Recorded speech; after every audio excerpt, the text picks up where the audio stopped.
l'épouse du chef de l'État, Madame Marie-Olive Lampe-Kabila, a exprimé samedi, à l'occasion de la célébration, sur le boulevard Triomphal à Kinshasa, de la Journée mondiale de la tuberculose, son engagement et celui du président de la République à s'investir dans la santé de tous les Congolais, particulièrement dans la lutte contre la tuberculose.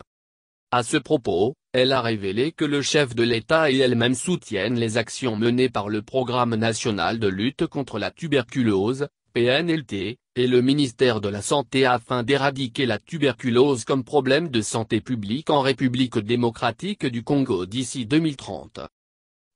La vision du chef de l'État est d'avoir un Congo émergent d'ici 2030 dans lequel chaque Congolais aurait la possibilité de vivre pleinement son potentiel. Afin de matérialiser cette vision, nous avons le devoir de garantir que tous les Congolais, sans exception, aient accès à des soins de santé de qualité et bénéficient des meilleurs traitements. A-t-elle souligné, invitant ainsi tous les Congolais à travailler ensemble pour le bien-être des populations. La première dame de la République démocratique du Congo a aussi profité de cette opportunité pour lancer un appel pathétique à tous, notamment aux instances dirigeantes du pays, aux partenaires et à la communauté nationale à se lever comme un seul homme pour barrer la route à la tuberculose en RDC. Pour elle, la tuberculose, jadis considérée comme la maladie de la pauvreté, affecte aujourd'hui toutes les couches sociales de la population et s'accompagne d'un lourd fardeau aussi bien économique que social. Faisant allusion au mois de mars consacré à la femme sur le plan international, Madame Marie-Olive Lampe-Kabila a indiqué que ce mois rappelle que les femmes congolaises, en tant que mères, épouses, sœurs et filles, sont les piliers et les moteurs de la société, ajoutant qu'en matière de santé publique, elles jouent un rôle central dans la protection de la santé de toute leur famille et on ne pourra éliminer ce fléau sans une contribution active de leur part. Le ministre d'État Lisanga Bonganga annonce la création du CNMLT. Pour sa part, le ministre d'État chargé des relations avec le Parlement, Jean-Pierre Lisanga Bonganga, a, au nom du Premier ministre, annoncé la création du Comité national multisectoriel de la lutte contre la tuberculose, CNMLT.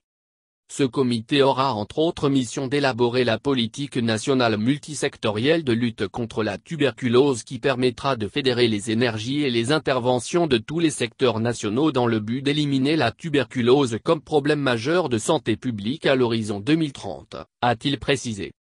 Au dire du ministre d'État Lisanga Bonganga, la création de ce comité est la matérialisation de l'engagement que le gouvernement congolais avait pris à Moscou lors de la réunion interministérielle de novembre 2017 que l'exécutif national congolais réitérera à la réunion de haut niveau sur la tuberculose qui se tiendra lors de l'Assemblée générale des Nations unies, à New York, en septembre 2018.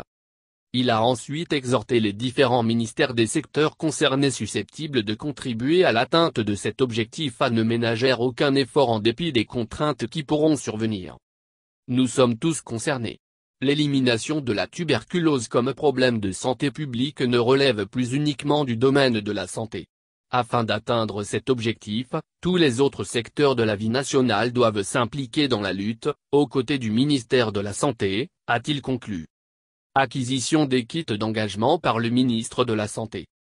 Le ministre de la Santé publique, Dr Oli Ilonga Kalan a fait quant à lui part de l'acquisition, par son ministère, des kits d'engagement qui comprennent 4 cliniques mobiles et 30 véhicules tout-terrain Land Cruiser pour améliorer la détection des cas sur l'ensemble de la RDC.